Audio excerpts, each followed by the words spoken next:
ലഹരി വസ്തുക്കളുടെ ഉപയോഗവും വിൽപ്പനയും തടയാൻ കോട്ടയം ജില്ലയിൽ വ്യാപക പരിശോധന. 2 ദിവസം നടന്ന സ്പെഷ്യൽ ഡ്രൈവിൽ 161 കേസുകൾ രജിസ്റ്റർ ചെയ്തു. വരും ദിവസങ്ങളിലും പരിശോധന തുടരുമെന്ന് ജില്ലാ പോലീസ് മേധാവി അറിയിച്ചിട്ടുണ്ട്.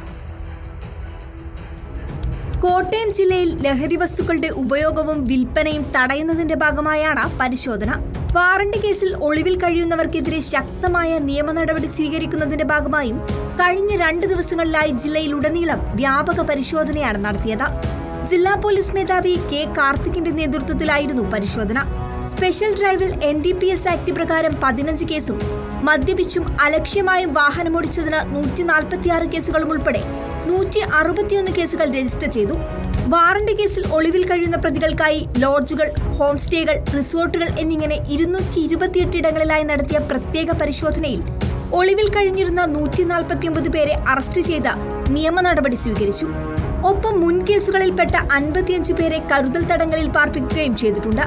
ജില്ലാ അതിർത്തികൾ കേന്ദ്രീകരിച്ച വാഹന പരിശോധനയും ബസ് സ്റ്റാൻഡുകൾ, മാർക്കറ്റുകൾ, റെയിൽവേ സ്റ്റേഷനുകൾ എന്നിവിടങ്ങളിൽ ഡോഗ് സ്ക്വാഡിനെ ഉൾപ്പെടുത്തിയുമായിരുന്നു പ്രത്യേക പരിശോധന.